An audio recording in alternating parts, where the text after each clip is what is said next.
Hey there. The sequence e4 e5, knight f3, and d5 gives us the intriguing Elephant Gambit. It's a deceptive opening that can put white in a bind if they are not ready. Now, both of the possible captures are valid responses, but our focus will be on knight takes e5 for this discussion. Upon capturing the pawn, white often follows with the logical move bishop to c4, aiming to exert pressure on the f7 square. This kind of pressure is a common theme in e4 openings. To counter this, we unleash the move queen to g5, marking the wasp variation. Brace yourself, as this variation is chock full of exciting and tricky lines that can keep white on their toes. I'll walk you through all these clever tactics and strategies in this video. And guess what? As a bonus tip, I'll also share how to tackle the scenario where white captures with the pawn. But for now, let's dive into the intricacies of knight takes e5 and the adventurous wasp variation.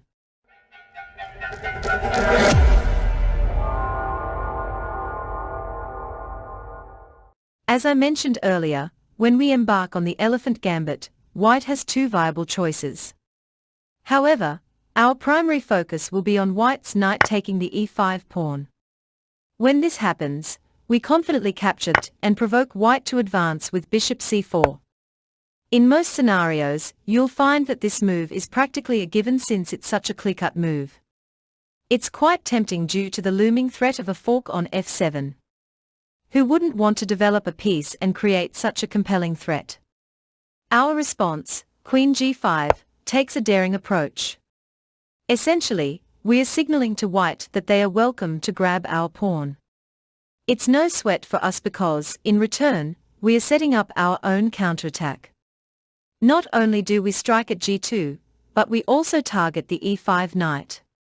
Now, let's consider the most straightforward move for white.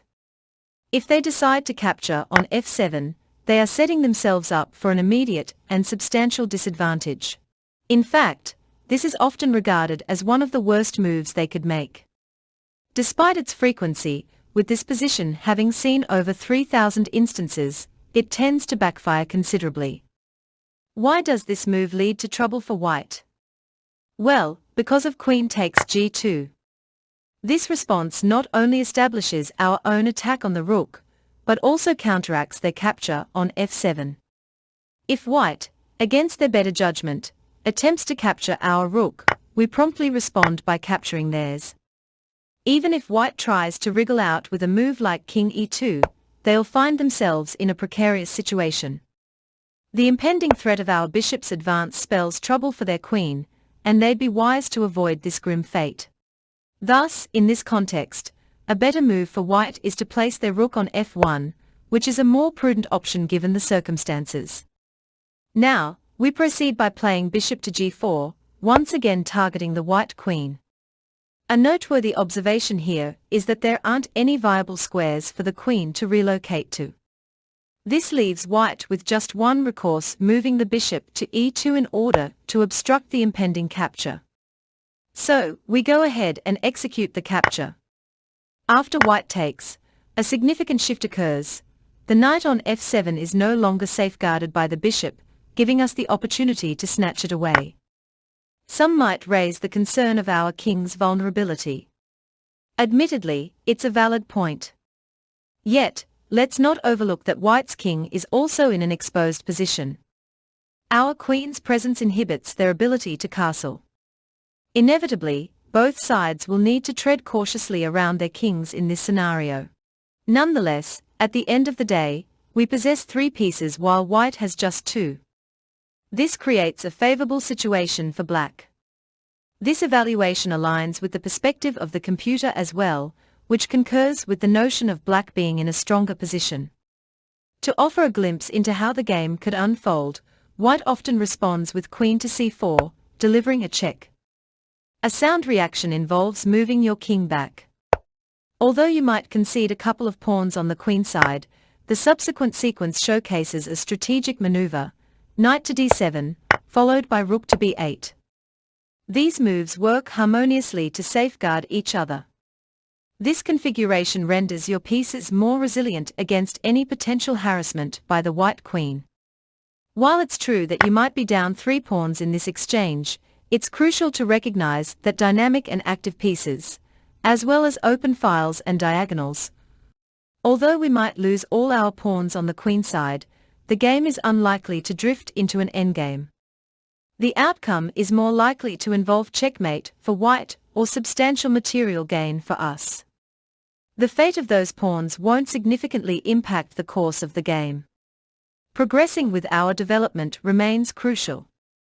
A threat looms as we contemplate moving our bishop to a3, exerting substantial pressure on white's king. Meanwhile, our own king's position is relatively secure, with the queen's ability to harass us curtailed. The trade-off we are presented with is exceptionally advantageous. Notably, the computer analysis underscores this sentiment by depicting a significant advantage for black, amounting to around -5, or equivalently, being up a rook. It's a highly favorable situation for us, entailing no need for concern. Returning to the scenario where white captures with the bishop, 2 potential king moves are viable. You can opt for either one, but I suggest king to e7, and here's why. Despite the drawback of temporarily blocking the bishop, the merits outweigh this limitation. Firstly, this move allows you to attack the white bishop. Should the knight ever decide to retreat from being attacked, it would result in losing the bishop. Secondly, if the white bishop relocates in the future, positioning your king on e7 prevents potential knight moves that could fork your pieces, which we'll delve into shortly. But now, by placing the king on e7, we nullify the threat of a fork. This move doesn't lead to a fork, although it attacks a rook. Importantly, we have ample time to respond more favorably. Considering these factors, I recommend playing king e7. With the king positioned on e7, let's explore white's potential moves. We are still pressing forward with 2 threats, the one on g2, and the one against the knight. The latter is particularly pressing for white, as it involves the potential loss of a piece followed by the inevitable capture of the bishop. The most viable course for white is d4. It's worth noting that d4 works effectively because we cannot capture en passant without losing our queen. Consequently, d4 emerges as the most logical choice. Once white plays d4, we take the opportunity to capture on g2, reinstating the threat against the rook. Consequently, white's next move is to safeguard the rook by relocating it to f1. We proceed with bishop to h3, a move that intensifies the pressure on white. This move presents a threat to capture the rook, putting white in a tight spot. White does have a few potential responses, but one of them holds real promise. If they attempt to defend with their queen using queen e2, we can react by methodically capturing and trading pieces takes. Subsequently, we play knight c6, yielding an exchange advantage where we have an additional rook compared to white's lone bishop. Our position remains sturdy, devoid of concerns. Furthermore, we are pressing white into an endgame, in which we hold the upper hand. The option of queen to e2 isn't very effective for the reasons we discussed. Another move white might consider is knight to d2. However, this move doesn't prove advantageous for white. While it blocks the bishop, it falls short due to the already existing defense of the pawn. Our strategic response is to play knight f6, bolstering its defense further. We are poised to develop this knight, as well and strategically orchestrate our rook's movement. We'll eventually mobilize the king side as well, introducing our long-dormant bishop into the game. Rest assured, the pressure exerted by our pieces alone is ample, and there's no need for undue concern. On a similar note, white might opt to bring their bishop back to c4 to simultaneously safeguard the rook and potentially expose the f7 square for the knight. This is, in fact, the optimal move for white. In response, we play knight to c6, which, on the surface, might appear as a standard developmental move. However, it conceals a clever trap. Should white decide to seize the opportunity to capture the rook with their knight, they unwittingly fall into a trap. The move knight to a5 springs forth. This move is strategically potent, as it simultaneously targets the white bishop. You might be wondering, what if white moves or defends the bishop? Here's the twist: if the bishop relocates, as in the case of retreating or moving to another square, the rook it previously defended becomes vulnerable, enabling us to capture it. It's worth noting that this scenario persists even if the bishop is shifted to a different position, because it loses its defense over the rook. The same goes for a move that brings the bishop back. The result is the same: the rook becomes undefended. Let's imagine they opt for a seemingly random move to defend, such as knight to a3. In this case, we simply capture them. Once they recapture, their rook becomes vulnerable and we can take it. This outcome negates their attempt to defend the rook, rendering this move ineffective. Similarly, other alternatives yield unfavorable outcomes for white. If they attempt to overlook the situation and take our rook, we counter with capturing their bishop. This maneuver instantly reinstates our threat, while our pieces take on increasingly active roles. The rook is poised for strategic movement, the knight is becoming more influential, and overall, the board is favorably poised for us. If they contemplate shifting the bishop, perhaps moving it along the diagonal, or evading the knight, we have multiple options at our disposal. We could opt to capture the knight or persist in harassing their bishop with our pawns. These are all strong moves that sustain our advantageous position. To delve deeper, when we play knight to c6, we are intentionally baiting white into playing knight to f7. The clever trick lies in the subsequent move, knight to a5, which proves devastating for white. Keep this maneuver in mind, as it's a potent trick that can lead to numerous victories. The optimal move for white, as dictated by the engine, is to overlook the trap and opt for a standard developmental move. Consequently, we advance by playing knight f6, embarking on a typical game of chess. While vigilance around our king is essential, it's equally crucial for white to be cautious. As mentioned before, the threats we've outlined loom large, with our rook, knight, and overall position becoming more imposing.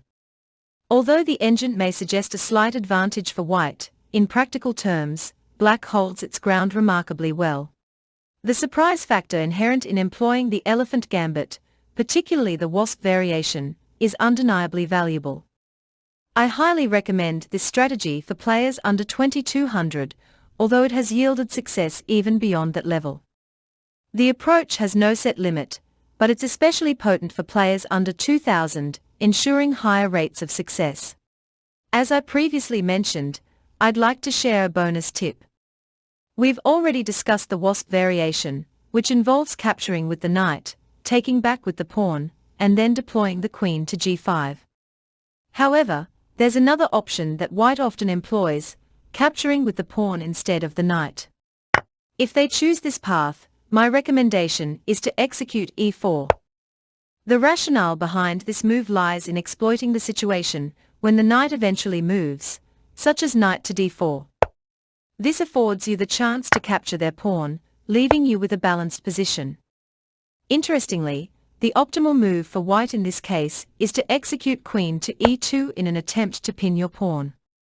A smart response on your part would be bishop to e7, skillfully stepping out of the pin and simultaneously threatening to capture the knight. Although this move involves sacrificing the pawn, it offers a strategic advantage. Subsequent moves like knight to f6 put pressure on the queen. If they respond with a queen a4 check, play c6. After they take the pawn, proceed to castle. Although this entails conceding another pawn, the resulting position is promising.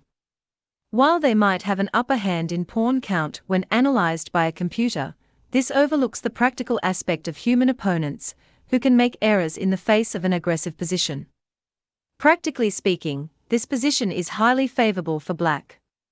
Although a computer might offer a different assessment, remember that you're playing against humans, and a dynamic position can yield favorable results due to the potential for errors.